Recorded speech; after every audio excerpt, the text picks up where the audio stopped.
Kalian pikir kalian kenal dengan pembantu di rumah kalian. Malam itu, jam 10 malam, aku pulang ke rumah. Yang membukakan pintu bukan mama atau papa, tapi Big Siti, pembantu baru kami yang berusia 50-an. Dan saat itu juga, aku tahu ada yang aneh. Kalian harus tahu, Big Siti adalah wanita yang dikirim ke kota karena ketahuan main api dengan suami tetangga di kampung. Itu baru permulaan. Aku mulai penasaran, sampai suatu sore, aku cek rekaman CCTV di dapur. Apa yang kulihat di rekaman itu antara Big Siti dan Mang Supri, si tukang sayur keliling.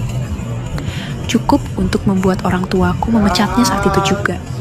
Tapi aku simpan rahasia itu karena aku punya satu syarat. Syarat yang akan mengubah hubungan kami dari anak majikan dan pembantu menjadi sesuatu yang jauh lebih gelap dan lebih intim. Malam itu, aku baru saja pulang dari rumah temanku untuk menghadiri acara pernikahan kakaknya. Aku sampai di rumah pukul 10 malam, dan ternyata Big Siti, pembantu di rumah, yang membukakan pintu untukku. Ia baru 2 bulan bekerja di rumah, dan karena pembawaannya yang ramah, membuat dirinya cepat akrab denganku. Aku sendiri begitu merasa senang sejak Big Siti bekerja di rumah ini. Sebab aku jadi punya teman ngobrol saat berada di rumah. Usia Big Siti mungkin sekitar 50 tahunan. Wajahnya tidak begitu cantik, namun tidak pula membosankan bila dipandang berlama-lama. Awalnya, aku menganggapnya sama seperti Moktini, pembantu lama kami yang sudah berhenti bekerja. Karena ia sudah cukup tua, dan juga ia sudah cukup lama menjadi pembantu di rumah sejak aku masih sekolah dasar. Hanya saja dia orangnya agak cuek dan jutek, sehingga aku jarang ngobrol dengannya. Biasanya, kalau sudah di rumah, aku langsung masuk kamar dan sibuk main HP atau nonton film. Namun, sudah 2 bulan ini, Mbok Tini berhenti kerja dan memilih pulang kampung. Sebelum berhenti kerja, Mbok Tinilah yang membawa Big Siti ke rumahku untuk menggantikan pekerjaannya. Mbok Tini masih ada hubungan kerabat dengan Big Siti. Suami Big Siti sudah 2 tahun ini berangkat menjadi TKI ke luar negeri, sehingga Big Siti sendirian saja di kampung. Alasan Big Siti merantau ke kota untuk mencari kerja bukan hanya karena untuk membantu perekonomian keluarganya. Namun, tanpa sepengetahuan Big Siti, Mbok Tini menceritakan kepadaku bahwa keluarga sengaja menyuruh Big Siti untuk bekerja di kota. Sebab baru saja 6 bulan ditinggalkan suaminya merantau menjadi TKI, Big Siti sudah pernah ketahuan dengan suami tetangga. Aku awalnya cuek saja dengan cerita Mbok Tini, tapi lama-lama aku menjadi penasaran juga terhadap Big Siti. Sebenarnya, Mbok Tini menceritakan hal itu agar aku dan mamaku bisa menjaga Big Siti, supaya selama bekerja di rumah kami, jangan sering keluar rumah apalagi keluyuran ke tetangga. Mbok Tini khawatir jika dia kembali mengulangi kesalahan yang dilakukannya di kampung halaman. Akan tetapi, rasa penasaranku mulai tumbuh pada Big Siti. Karena pada suatu saat, aku bisa melihat sendiri Big Siti sedang ngobrol akrab sekali dengan Mang Supri, pedagang sayur keliling. Waktu itu, aku bangun agak kesiangan, sehingga aku terburu-buru untuk mandi dan bersiap untuk berangkat kuliah. Namun, aku jadi kaget ketika saat beranjak keluar, aku melihat Mang Supri sedang bersama Big Siti di dapur. Mereka sangat terkejut saat menyadari kehadiranku dan berusaha bersikap wajar di hadapanku. Big Siti beralasan memintakan Mang Supri untuk membantunya memasangkan selang gas, karena gas kompornya habis saat itu. Aku percaya saja, sebab memang biasanya Mang Supri juga sering membantu Mbok Tini memasang gas ketika ia masih bekerja di sini. Akan tetapi, rasa percayaku seketika hilang ketika aku mengetahui yang sebenarnya terjadi di dapur. Saat sore setelah pulang kuliah, memeriksa rekaman CCTV di dapur, dan ternyata aku begitu kaget saat menyaksikan apa yang terjadi. Tapi entah kenapa, aku yang tadinya mau memarahi Big Siti, namun aku memendam amarahku itu padanya. Diam-diam, aku malah semakin penasaran dengan Big Siti, pembantu yang baru 2 bulan bekerja di rumah. Aku juga merahasiakan apa yang kulihat dari papa dan mamaku, karena aku khawatir mama pasti akan langsung memecat Big Siti jika ia mengetahui apa yang terjadi. Malam itu, karena Big Siti yang membukakan aku pintu, saat sepulangku dari acara pernikahan kakak temanku, aku pun mengajak Big Siti untuk sekadar ngobrol. Kebetulan, mama dan papaku sudah pulas, dan biasanya mereka pasti nyenyak banget sampai besok pagi. Sehingga aku berpikir, jika aku bisa punya banyak waktu untuk berbicara dengan Big Siti, pembantu kami. Dan mau ngomong apa sih sama Bibi? Kok kelihatan serius banget? Tanya Big Siti penasaran. Ada yang mau saya tanyakan, Bi. Tapi kalau Big Siti sudah ngantuk, biar besok saja kita bicarakan. Jawabku. Enggak kok, Den. Malahan Bibi susah untuk tidur kalau malam. Dan ngobrolnya sekarang saja kalau memang penting. Jelas Big Siti. Emangnya kenapa Bibi nggak bisa tidur? Apa Bibi mikirin suami di luar negeri? Atau malah lagi mikirin Mang Supri? Tanyaku. Saat aku menyebut nama Mang Supri, wajah Big Siti mendadak berubah salah tingkah dan terlihat serba salah, seolah nggak berani menatapku. Den, bisa aja. Ngapain juga dipikirin Mang Supri? Ya udah, Den. Bibi bikinin kopi dulu ya, dan habis itu baru kita ngobrol, ucap Big Siti. Ia pun segera beranjak ke dapur untuk membuatkan kopi. Sekilas aku bisa menangkap jika wajah Big Siti sedikit merona saat aku membahas tentang Mang Supri. Malam itu, Big Siti sudah berganti pakaian gamisnya dengan gaun tidur. Aku melihat aura Big Siti nampak lebih anggun dari biasanya. Soalnya, selama ini aku hanya melihatnya jika sedang bekerja selalu mengenakan gamis longgar yang menutupi pesona keanggunannya. Tapi baru kali ini aku melihat dia berpenampilan lebih menarik dengan gaun tidur agak pendeknya. Setelah Big Siti melangkah ke dapur, aku duduk di sofa menunggunya sembari menonton televisi di ruang keluarga. Jujur saja, saat itu aku merasa jantungku berdebar begitu cepat setelah melihatnya seanggun itu.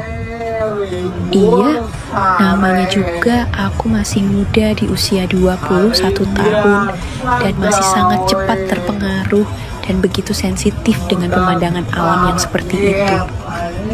Apalagi jika aku mengingat apa yang kulihat tentang apa yang telah terjadi di dapur antara Big Siti dan Mang Supri, aku jadi semakin berdebar.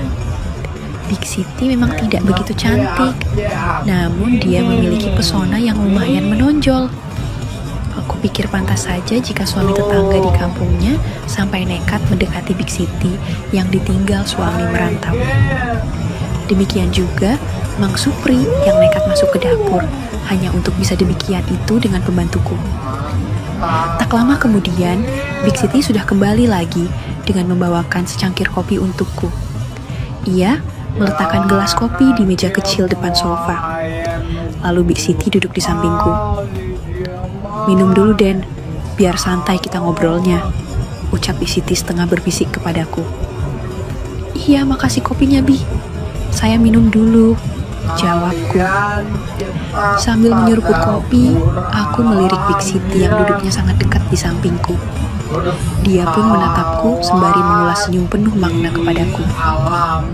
Kenapa sih Den kok kayak gitu sama Bibi? Harusnya kan Bibi yang grogi dekat anak majikan, ucap Big Siti. Iya Bi, emang tumben saya duduk di dekat wanita. Karena selama ini kan saya nggak boleh punya pacar dulu sebelum lulus kuliah dan punya pekerjaan. Jelasku memberi alasan. Ya udah, Den mau ngajak Bibi ngobrol soal apa sih? Bibi jadi penasaran. Tumben juga Den ngajak ngobrol malam-malam gini, ujar Big Siti. Saat itu aku pun menanyakan tentang perihal Mang Supri, dan kejelasan padanya jika aku sudah tahu semuanya, karena semua terekam dalam kamera CCTV yang ada di rumah ini. Big Siti yang mendengar ucapanku saat itu seketika berubah menjadi sedih dan terlihat dia seperti mau nangis. Maaf Den, Bibi nggak sengaja karena Mang Supri terus saja mendesak dan membujuk Bibi saat itu. Den tahu sendiri kan, kalau Bibi sudah lama sekali nggak ketemu sama suami Bibi yang sekarang jadi TKI di luar negeri. Jelas Big Siti sembari meneteskan air mata. Saya tahu kondisi dan keadaan Bibi yang jauh dari suami. Tapi biar hal itu juga nggak bisa dibenarkan. Apalagi saya juga sudah tahu kalau Bibi juga pernah melakukan sebuah kesalahan yang sama ketika di kampung Bibi dulu. Timpaku dengan nada tegas. Wajah Big Siti terlihat semakin merona dan kemudian tangisnya pun mulai pecah. Perlahan Big Siti meminta maaf padaku dan mengaku menyesal dengan semua yang telah ia lalui. Saat itu Big Siti meraih gaunnya untuk mengusap air matanya. Namun karena gaunnya sedikit terangkat, spontan saja ada pemandangan alam indah dengan gunung-gunung yang berjejer rapi yang membuatku tercengang dengan panorama alam itu. Dan tolong, jangan sampai mamanya Den tahu tentang hal ini ya. Karena pasti Bibi akan dipecat Den, pinta Big Siti memohon padaku. Jantungku jadi semakin berdebar saat itu, sebab Big Siti bergeser duduk semakin dekat padaku sembari memohon kebijaksanaan dariku. Saya tidak akan menceritakan masalah ini kepada siapapun, tapi Bibi harus janji sama saya, dan dengan syarat, ucapku. Baik Den, Bibi akan berjanji sama Den asalkan rahasia ini aman. Memangnya syaratnya apa Den? Tanyanya penasaran. Bibi harus janji jangan berulang lagi dengan Mang Supri. Disebabkan Mang Supri kan sudah punya anak dan istri, sahutku. Iya Den, Bibi janji. Tapi syaratnya apa Den? Tanyanya lagi. Satu lagi, Bibi harus janji agar mau ngajarin saya, ujarku dengan sedikit bergetar dan perasaan sedikit canggung. Dan bisa saja bikin Bibi khawatir dan sedih, tapi sekarang malah bikin Bibi tersenyum. Dan lucu juga ya, ucap Siti. Mana mungkin Bibi berani Den. Lagian Bibi takut kalau orang tuanya Den bisa tahu dan Bibi bisa dipecat. Imbuhnya lagi. Ya sudah, kalau emang Bibi mau rahasia Bibi tersiar dan jadi viral, ucapku dengan ancaman. Dia menatapku dalam dan bertanya, Den serius? Den mau diajarin sama Bibi. Bibi kan jauh lebih tua dan Den masih sangat muda dan ganteng. Lebih baik Den cari pacar saja. Pasti banyak gadis yang suka sama Den kok, ucap Big Siti. Aku tak menjawab lagi, akan tetapi langsung saja aku menarik tangannya yang membuat Big Siti jadi terkejut saat ia kuberikan rangkul. Sejak awal Big Siti bekerja di rumah ini, sebenarnya aku sudah merasakan kalau Big Siti memang berbeda dengan Mbok Tini, pembantuku yang lama. Perhatian yang ia berikan kepada aku lebih tinggi jika dibandingkan dengan pembantu lamaku dulu yang sangat jarang mau berbicara dan ngobrol denganku. Sejak awal kedatangan Big Siti, ia sudah nampak ingin mendekatiku lebih akrab lagi dan menganggapku sebagai anak. Sejak kecil aku memang terbiasa sendiri di rumah, karena aku adalah anak satu-satunya. Mamaku bekerja sebagai pejabat ASN Pemda.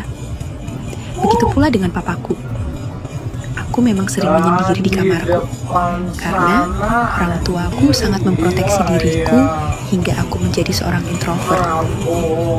Namun, setelah kehadiran Big Siti, aku jadi merasa memiliki teman untuk mengobrol atau sekadar curhat tentang perasaanku. Aku curhat pada Big Siti sebagai anak lelaki yang sudah remaja. Terkadang, aku iri dengan teman-temanku. Bahkan, di acara pernikahan kakak temanku, para tamu undangan datang dengan pasangan mereka dan bisa tertawa bahagia bersama. Sementara aku, sampai usiaku ke-21 tahun, aku sama sekali tak pernah memiliki teman wanita, apalagi seorang kekasih. Big Siti terdiam mendengar ceritaku malam itu. Dia juga membiarkan saja tanganku memberi rangkul sembari kami mengobrol. Big Siti menatap mataku dengan pandangan yang dalam. Begitu pula, aku dan mata kami jadi saling berpandangan untuk sekian waktu. Harusnya Dan itu bersyukur punya orang tua yang sangat menyayangi Dan. Orang tua Dan tentu melarang Dan untuk berpacaran karena mereka ingin Dan sukses dulu pendidikannya dan kemudian dapat kerja. Apalagi zaman sekarang banyak loh anak muda yang gagal masa depannya karena salah pergaulan dan harus bersyukur punya orang tua yang sangat memperhatikan Dan. Jelas Big Siti. Iya, saya tahu mereka sangat sayang padaku. Tapi saya juga seorang pemuda biasa yang juga ingin memberikan kasih sayang saya kepada seorang wanita, sahutku. Lagi-lagi, Big Siti tersenyum manis saat mendengar ucapanku. Kuperhatikan wajahnya semakin anggun dan sangat dekat di hadapanku. Saat itu, aku jadi merasakan ada sebuah getaran dalam jiwaku yang selama ini tak pernah sama sekali aku rasakan sebelumnya. Dan gak usah bingung, mendingan Dan fokus kuliah dan jangan mikirin wanita dulu. Besok, kalau Dan udah sukses, sudah pasti banyak wanita yang akan hadir dengan sendirinya. Apalagi Dan gagah dan tampan. Mana ada sih wanita yang bisa menolak Dan? Jelas Big Siti. Suasana malam itu sungguh sangat berbeda. Tak pernah kurasakan perasaan nyaman seperti itu saat berada di dekat pembantuku itu. Aku merasa ia mampu memahami perasaan galau di hatiku. Memang sih Bi, tapi kenapa Bibi menolak permintaan saya? Tanyaku. Seketika Big Siti kembali terdiam. Bisa kurasakan sebuah kebimbangan terpancar di raut wajahnya yang sangat dekat denganku. Aku mulai merasakan ada suatu perubahan dalam diriku yang tak bisa kukendalikan sepenuhnya. Apalagi saat itu dia menatapku lebih dekat lagi, dan dalam sekejap ia mulai memejamkan kedua matanya. Malam semakin larut, gejolakan jiwa mudaku seperti berkecamuk dalam batinku ketika Big Siti memberikan sebuah isyarat padaku. Akan tetapi, aku tak tahu harus bagaimana menyikapi semua ini. Aden beneran mau belajar sama Bibi? Tanyanya dengan nada sedikit berbisik dan dengan mata tetap terpejam. Iya Bi, tapi kenapa Bibi tanyakan hal itu lagi? Ucapku. Karena Bibi khawatir dan obrolan kita barusan mulai membuat Bibi jadi merindukan suami Bibi yang sedang merantau jauh jadi TKI di luar negeri. Ungkapnya. Saat itulah aku tak kuasa berpura-pura lagi. Aku pun langsung saja mendaratkan tanda kasih dan ketulusanku kepada pembantuku itu. Sebenarnya, Big Siti adalah wanita yang sangat setia pada suaminya. Pernikahannya dengan sang suami sudah memasuki tahun ke-10, walau tak kunjung berkesempatan mendapatkan seorang buah hati. Dan selama ini, rumah tangganya baik-baik saja. Hanya saja, karena masalah himpitan ekonomi, sang suami harus meninggalkannya untuk mencari nafkah menjadi TKI ke luar negeri. Dan Bibi ajarin Dan sambil Bibi bercerita ya, ujar Big Siti. Iya Bi, lanjutkan saja ceritanya. Saya akan dengarkan sampai selesai, balasku. Selama pernikahan dengan suami, Big Siti agak sedikit kecewa karena hingga saat ini mereka belum bisa memiliki anak sendiri. Bibi dituduh tidak sehat sama suami, dan bahkan suami Bibi sempat menikah lagi dengan wanita lain, jelas Big Siti. Aku mendengarkan ucapannya sembari membiarkan Big Siti memindahkan semua pengaman. Terus gimana semuanya bisa terjadi dalam kehidupan Bibi? Tanyaku. Dulu suami Bibi nikah lagi, tapi ternyata dengan istri mudanya pun ia nggak bisa memiliki anak. Malah akibat nikah lagi, kondisi ekonomi suami Bibi jadi semakin buruk dan dia dipecat oleh bosnya. Istri keduanya itu ternyata hanya mementingkan harta saja, ujar Big Siti.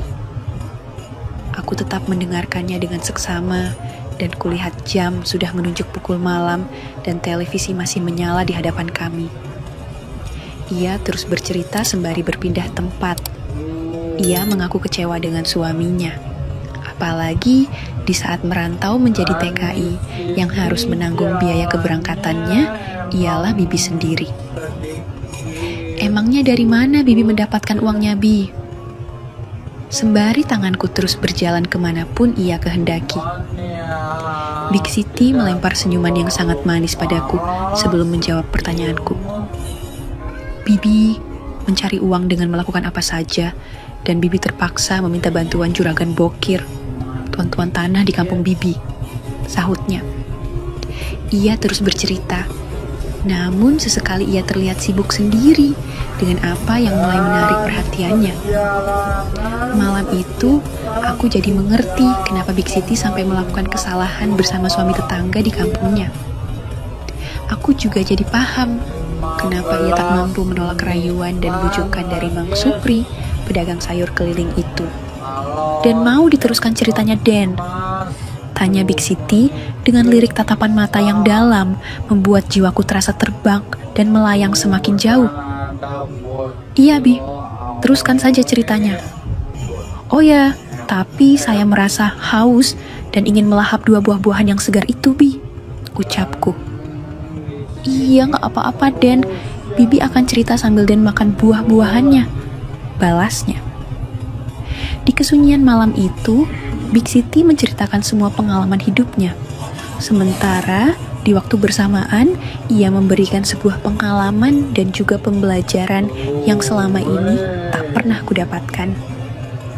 Singkat cerita, sejak saat itu keakrabanku dengan dia jadi semakin erat.